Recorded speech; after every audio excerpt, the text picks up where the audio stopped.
Within DeFi, the cryptocurrency's Wild West. Bitcoin investors are probably ecstatic about the coin's recent 50% gain. That, however, pales in comparison to the Squid Game token that surfaced this week. Pegged to an online game based on the popular Netflix series, the play-to-earn coin soared nearly 5,000% in 3 days, rising from 12 cents to $6. CoinMarketCap estimates that it is now worth $475 million. However, if you wish to trade the Squid token, you must visit the PancakeSwap exchange. Squid Game is not currently listed on Coinbase Global, Robinhood Markets, or any other major exchange. It is only traded on PancakeSwap, and it cannot be purchased with cash. Instead, it must be exchanged for another token, wrapped BNB.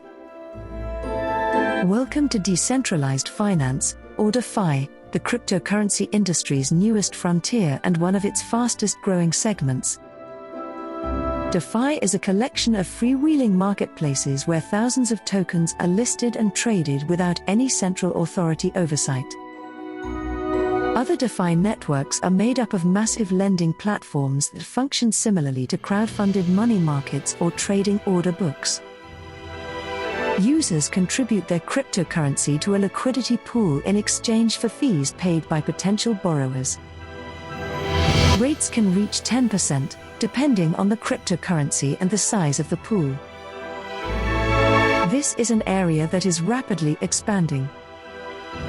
DeFi networks now have $240 billion in assets under management, up from $13 billion a year ago.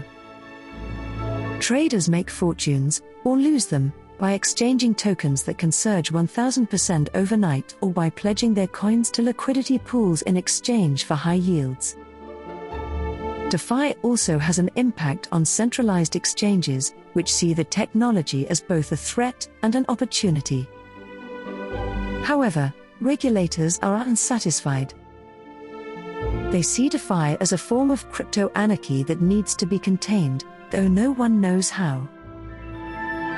On DeFi markets, traders exchange a diverse range of digital assets.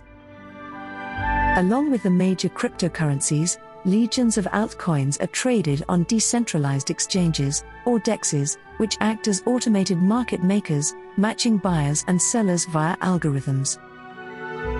Markets and order books are created by liquidity pools, and trades and settlements are governed by smart contracts. DYDX, Uniswap, PancakeSwap, and SushiSwap are the most active DEX markets. A popular cryptocurrency meme is about food. The prevailing philosophy is that any token can be swapped, provided you can find a counterparty and generate some liquidity. Trade anything, without registration or hassle, is PancakeSwap's motto. In theory, anyone with some coding ability can create a token on a blockchain such as Ethereum, promote it on social media, and attempt to establish a market on a DEX. Dozens of tokens feature Elon Musk, Tesla's CEO, and his dog Flocky. All of them are vying to be the next Shiba Inu or Dogecoin, which Musk has lauded on Twitter. It is entirely peer-to-peer, explains John Wu, president of Ava Labs, the company that created the Avalanche blockchain. You are not required to seek approval for a token from the Nasdaq or NYSE. Certain major exchanges, most notably Binance, offer their own DeFi platform and connect users to networks such as PancakeSwap. Coinbase operates more like a traditional brokerage and exchange, facilitating transactions between buyers and sellers via order books and market making. The major exchanges process significantly more trades than DEXs. Binance leads the industry in 24-hour volume, with approximately $46 billion, followed by DYDX at $6.5 billion and Uniswap at $2.6 billion. However, new networks are emerging at a breakneck pace. According to Wu, Avalanche's total value on its blockchain has increased from a few $100 million to $10 billion over the last 6 months. DEXs are the way of the future, Emin Gun Syra, a Cornell University computer scientist and founder of Ava Labs, says. Compared to centralized exchanges, they have inherent technological advantages. During a recent 24-hour period, over $8 billion in cryptocurrency traded on DeFi networks, accounting for roughly 4% of global trading, according to CoinGecko. According to CoinDesk, they traded for less than $1 billion a year ago. Additionally, DeFi provides cryptocurrency owners with opportunities to earn interest on their digital assets. If you contribute your cryptocurrency to a liquidity pool, you will earn interest on it based on your stake in the pool and the pool's total interest. Aave, Curve, and Compound are several of the larger pools. On Aave, for example, lenders of DAI tokens earn 1.26%, while borrowers pay 1.56%. Rates are determined by token supply and demand and the size of a pool. Smaller, less liquid pools earn higher rates than larger ones. Additionally, smaller tokens can provide significant returns to holders willing to stake them, potentially giving up any price gains by doing so. Pools incorporate mechanisms, or smart contracts, that automatically liquidate a borrower's collateral when prices fall below predetermined levels. One of the more intriguing features is flash loans, a method of borrowing and repaying money in a fraction of a second. Traders use it to quickly arbitrage cryptocurrency prices without the need for capital. It's the equivalent of walking into a bank and requesting a $10 million loan without providing collateral. I'm not going to tell you who I am, I just need it for a day, and I promise I'll repay you, says Ari Duas, chief scientist at Chainlink Lab, a cryptocurrency developer.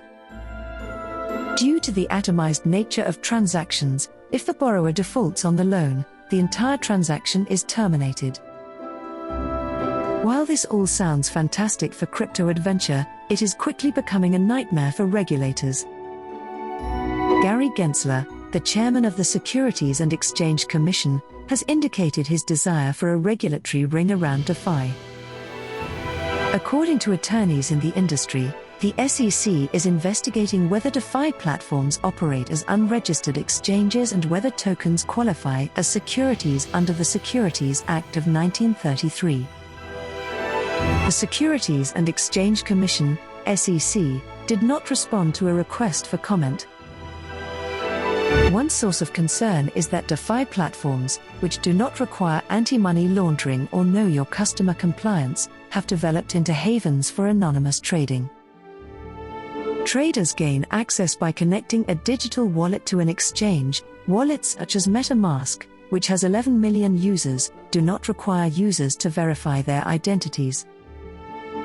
While law enforcement can still follow the money trail, it is more complicated than simply matching income reported on a 1099 form to a tax return. There would be no way to determine that wallet XYZ is mine, explains David Shuttleworth, an economist at ConsenSys, the company that developed MetaMask. You are almost completely anonymous and encrypted. It is debatable whether governments could rein in DeFi markets. Once a protocol's code is released, it can be used as the basis for smart contracts and other projects by anyone. While suspicious activity can be tracked, the primary supervisory mechanisms are the code and community. The SEC's challenge is that you can shut down a website, but the protocol lives on, says Stephen Palley, chair of Anderson Kill's crypto practice.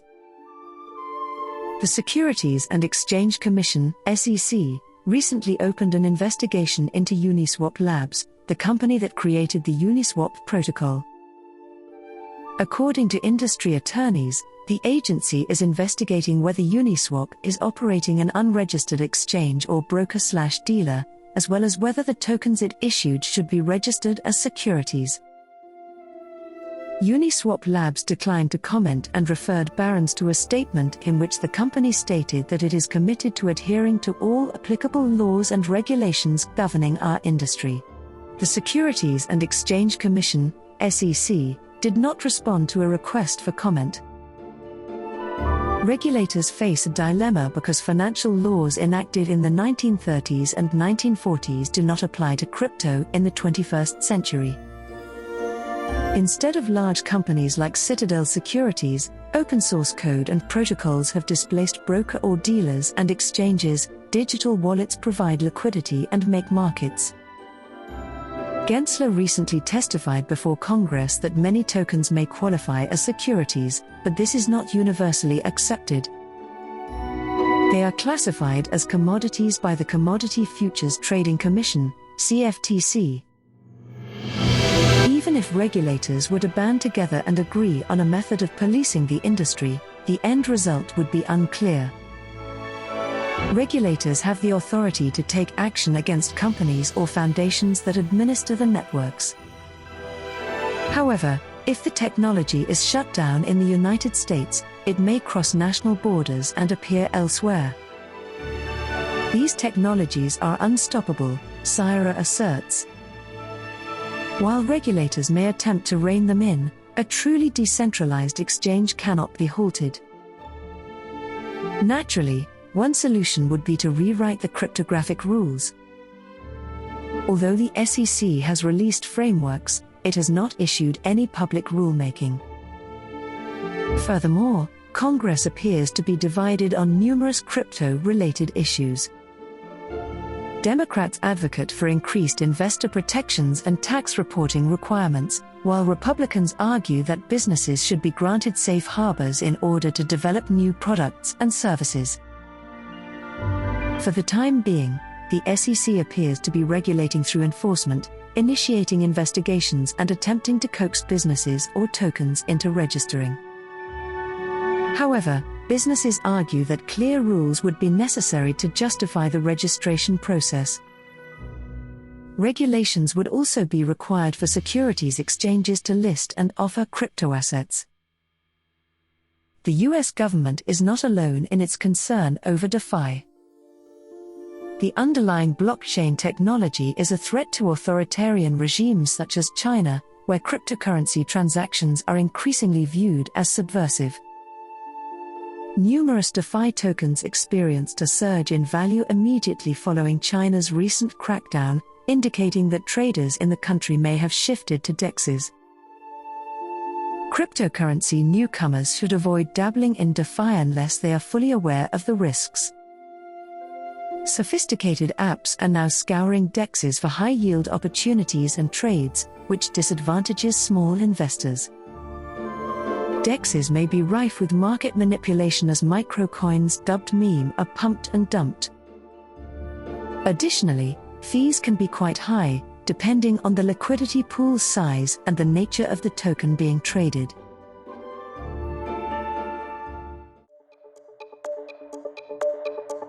We hope you enjoyed watching and listening to this video. Please let us know your opinion in the comments area below. If you found our content useful, please like it and share it with your friends. Also, don't forget to subscribe to our channel and hit the notification bell for more crypto-related contents.